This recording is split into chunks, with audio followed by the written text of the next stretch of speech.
Beautiful. Good. Perfect. There we go.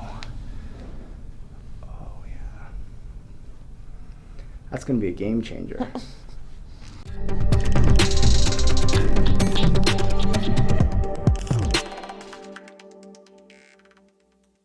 What's up, everybody? Back here with Dr. Nick Nelson from Element Chiropractic, and our special guest today is Chelsea Glasow.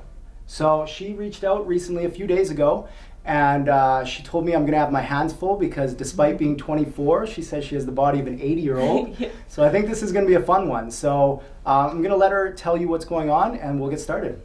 So basically, I am a lash tech, and I do play quite a bit of sports, so my body is a little tough on me, and I do have scoliosis. I guess I didn't tell you that quite yet. Not yet, all right. So my back is a little bit crooked, so I tend to have quite a few problems with that, and my hips, so those are my main concern, and I would say my neck, especially with lashing. Yeah. But yeah, that's why I always say that I'm like an 80-year-old in a 24-year-old body, because I am in pain all the time. Yeah. How long ago did you find out you had scoliosis? 5-ish years ago, yeah. 5 years ago? Yeah, I was actually getting a massage, and the massage therapist was like, "You're very crooked." Okay. And I should have realized too, when I got my address altered in high school, I like had to get like an inch tightened really? on one side, yeah, because they're super crooked. So yeah, Okay. actually not until later in life. But it doesn't seem to show in any sort of the pictures or anything you're doing, so that's awesome. No, not so much. Yeah, it's more so like if you look at my back dead on kind of thing. Cool. Yeah. All right, well, we're going to take a look at that, dive in a little deeper, and you're going to get to see, again, the process today of how we go through these consultations, because, again, this is our first time meeting. So we're going to dive into that part right now, and then we'll show you guys the adjustment. Okay, so tell me a little bit about what you're experiencing right now. You said you're kind of always in pain, but what does that mean? Well, I'm always like super tight up here on my Okay. shoulders, and sometimes it like will give me a headache. Okay. And then I've noticed especially this last year, my lower right back above my hip often causes me a lot of pain. Okay. And then my left mid back. I don't know if that makes any sense. It does, but- yeah. The pattern of your scoliosis kind of follows that curve. Oh, okay. So the right hip and then Yeah, left like hip sometimes back. the right will actually like wake me up at night. Okay. And what does it feel like? Is it very sharp? Is it stabbing? Yeah, this one's like a sharp stabbing pain. Okay. This one's kind of like a tingling one. Okay. And this one sometimes will like go down my arm. And then the mid back one is kind of like sharp as well. Okay. Mm-hmm.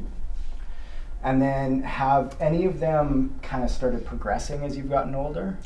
For sure, my lower right and my neck or shoulder, whatever this trap. Yeah, there we go. Okay, and then so with the shoulder, I know with scoliosis, yours isn't all that prominent, but sometimes it can start to pinch off some of those nerve roots. So are you having any sort of tingling or numbness or pain that shoots into your hands or legs? Yeah, like I get it, especially into my pinkies. Okay. And then it happened twice last year, and I actually went to the doctor about it because with my job I'm like this all the time, and I Yeah. do the same movement. Yeah. My hand went numb, and I dropped my tools twice. Okay. But since then it hasn't happened. But so sometimes like something like that'll happen, but I'll mostly notice it in my pinky. Okay. Yeah. Okay, so that's super helpful. The pinky, though, when it does happen to the pinky, is it both sides or just one at a time? Mostly the left, yeah. Okay. Yeah, I don't think I've ever had it where it's both hands at once. Okay. So that left side pinky, and then the hand actually went completely numb in that Yeah. position. Mm-hmm. So we're going to check out that upper rib on the left, because you do say it sits a little high, and that can actually cause some pinching of the brachial plexus in here. So we'll analyze that and see. Now, do you get pain with it, or is it just the numbness? Pain. Pain? Yeah. Okay. Tell me about the headaches. How often do you get those? Not super often. Sometimes it'll more so be like if, like for sure on my like longer days, like my 12-hour days, for Yeah. sure I feel it. But more so on days where like I'm working a lot, I'm in the same position for most Yeah. of the day. Those are more so like maybe like a couple times a week. Okay. Yeah, So they it- seem like stress headaches almost, or Yeah, tension I would headaches? say like tension headaches probably. Okay. Do you get them on both sides, or does it run just on one side of your Mostly head? Mostly on here, the left. Okay. Okay. And then, so down into the hip there, you said you play a lot of sports. What sports do you play? So I am a volleyball player. I run, I work out, and I horseback ride. Wow. Yeah. All of the above. Okay. So do you notice any of those is more troublesome for you? Running. Running? Yeah. Okay. And like growing up, I played more, but that's just what I do now. Yeah. Okay. And then with the previous chiropractor you were with, were you noticing any relief in these symptoms at all? Not really. No. Not really? No. Okay. So hopefully we can beat that. Okay. Okay. And then any other specific areas that tend to bother you? No. No? So we're going to go through and check everything from the feet all the way up. Okay. But anything in a scoliosis, yours is a functional scoliosis. So that tells me that there's some area, whether it's in your pelvis or in your upper neck, that's causing a distortion down through the spine. And that's the curve that essentially is accommodating that. Okay. So we're going to take a look at what that pattern is, and we're going to start to address all of them as a unit. Okay. Okay. So after the adjustment, again, there might be a little bit of soreness, especially with scoliosis. As we actually start to restructure you, there's a lot that has to change. Okay. So all of your ligaments, all of your muscles, everything's kind of set to the pattern that you've been in for a long time. Mm-hmm. So as we start to have an effect on that curve and bring it back to a straighter spine, you're going to notice there's definitely going to be some days that feel uncomfortable. Okay. It's all kind of part of the process, okay? Okay. Just like starting a new workout. Yeah. Okay. Okay, so I think we're going to go into the testing portion here. So we're going to put you onto the table and just kind of analyze what's going on there and see if we can pinpoint some stuff. Okay. Awesome. So we're just going to scan through the spine here. So we saw in the x-rays here that the scoliosis is actually higher in Chelsea here than many individuals. So the apex of her curve runs right here. And if you follow the spine, you can actually feel the slight deviation, and then it comes back to midline. So her lumbar spine is actually not very much involved. So that forces me to think that there's likely more of an upper cervical cause for this. So coming up through here, we're just going to check the upper neck. And yeah, this guy is very tender, right? Yeah. So we can see the upper neck right at the C2 actually is very jammed. Good. So when I press on here, does that give you any sort of headaches? It gives me pain. Gives you pain? Yeah. Okay. And then we're going to come lower down here. Good. And then, so I'm going to take the hair and just move it this way and check this. So this is the left side that shoulder is pretty high on you. So we're going to go ahead and have you take a really big breath for me. Okay. In and out. Okay. So we can see, if you guys get the camera here, you can see that this shoulder does stick a little higher and more backwards, more posterior than this side. So what we're looking at is this first rib right in here to see if it has any impact on the pulse. So I'm just going to take your hand and check your pulse here. Good. So I'm just going to pull it back here. I want you to turn your head to the right. To the right. Take a big breath in and hold it. Good, and let it out. And then turn it to the left for me. Big breath in and hold. Okay, so did you feel your pulse shut off there? Okay, so go ahead and look straight forward. So when Chelsea turns her head to the left, the muscles on the neck here that are called the scalenes, you have 3 different branches of the scalenes. And what they do is they actually attach to the cervical spine, and then they go down and attach to the first, second, and third rib, okay? So when she turns her head to the left, because this rib is out of a position that it should be in, it's actually pinching those scalene muscles, which is pinching off the brachial plexus. So this is likely why when you're working and you're in a position after a while, those muscles have been flexed for a while, and it'll actually cut off all your blood flow and your nerve flow to that hand. Yeah. So we're going to go through and adjust these. Now, this is actually really common. I tend to find it in a lot of people, but because the scoliosis is present, it's likely just a little exaggerated here. Okay. Okay, so we're going to go ahead and have you lie down onto your tummy.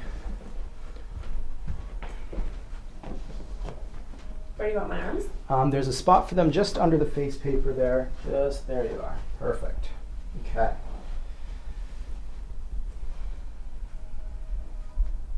So coming through and analyzing here. Now, once gravity is taken off of Chelsea, you can actually see that her curve is decreased significantly. So her spine, while lying flat, is almost totally straight. Did you ever know that? No. That's kind of neat, hey? Yeah. So that tells us, again, that when she's standing and when there's gravity on top of her in that axial compression load, the spine is twisting to compensate. But lying flat, most of that curve is now taken out. So we're going to come down and check her hips. Now, because her lower back is not involved in the x-ray very much, her lumbar spine actually looks really nice. And we can see that there's not much difference from side to side on her sacral movement. We're going to check these SI joints here. And again, both side to side are fairly neutral. We just have the very slightest amount of fixation on that left-hand side. So we're going to bring that up, and we can confirm that by just that slight difference. So we're going to adjust this first. So I'm going to have you turn on your side with this side up. Okay. Good. I'm just going to bend this first. Good. And come through that way. Beautiful. Okay. So just going to find that sacrum. Beautiful. Okay. Let's put you back on your tummy. That sounded like 5 years of tension. Yeah. Okay. Good. So those are moving great. We're going to check this sacrum movement now. And that is bang on. Beautiful.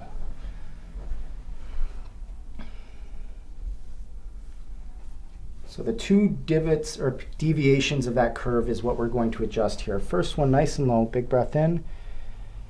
And all the way out. Good.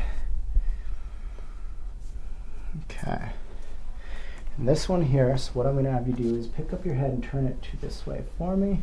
Good. And we're going to find this spinous process here. And try your best to let the shoulder just drop. There we are. And nice breath in and out. Good. Beautiful. Let's shift you right back to neutral. Good stuff. Okay, so we've focused and worked on the spine here. Now we're going to address this rib on the left-hand side. So I'm going to have you flip onto your back. Okay.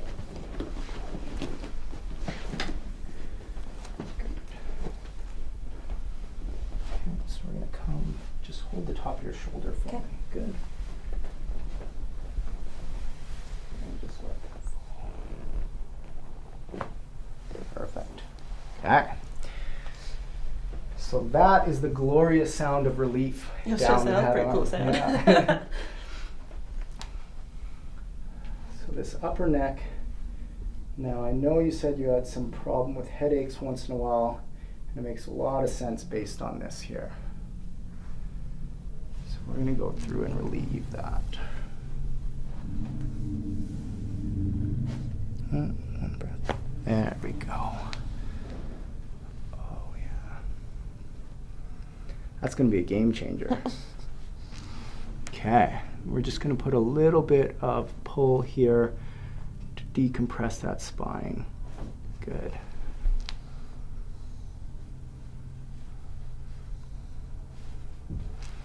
Like Gumby now. New person. New person. So definitely got feet that I can tell I've seen running quite often. Pretty locked up. We're just going to, there we go. Good.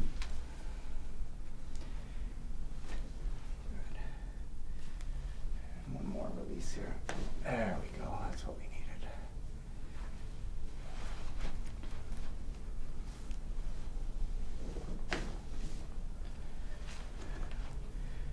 And you're going to be an inch taller now.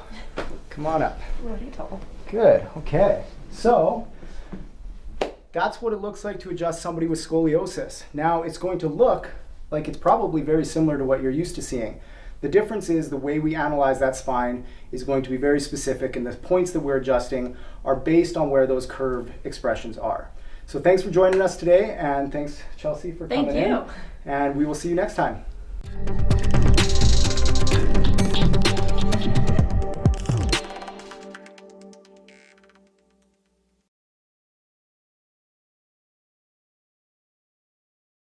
One thing I did really notice when we adjusted that C2 there, it completely changed the whole neck tension. So I think that's actually the primary of this. So when we send and we analyze another set of the x-rays down the road, we'll be able to see what change we've made from correcting that one. And was that like the neck one or was that this one? The neck. Okay. Yeah, so the rib there, that's going to push backwards and up just based on your rotation. Yeah. So that's going to be one that we're going to continuously have to work through and put in. Okay. But it's more of an effect from a different cause. Okay. And the upper cervical, I believe, was the cause in all of that. Okay. Cool? Cool. Cool. Yeah. Thanks for watching, guys. Please be sure to like, comment, and share, and subscribe to the channel below. There's much more content coming your way, and we appreciate the support so far. See you next time.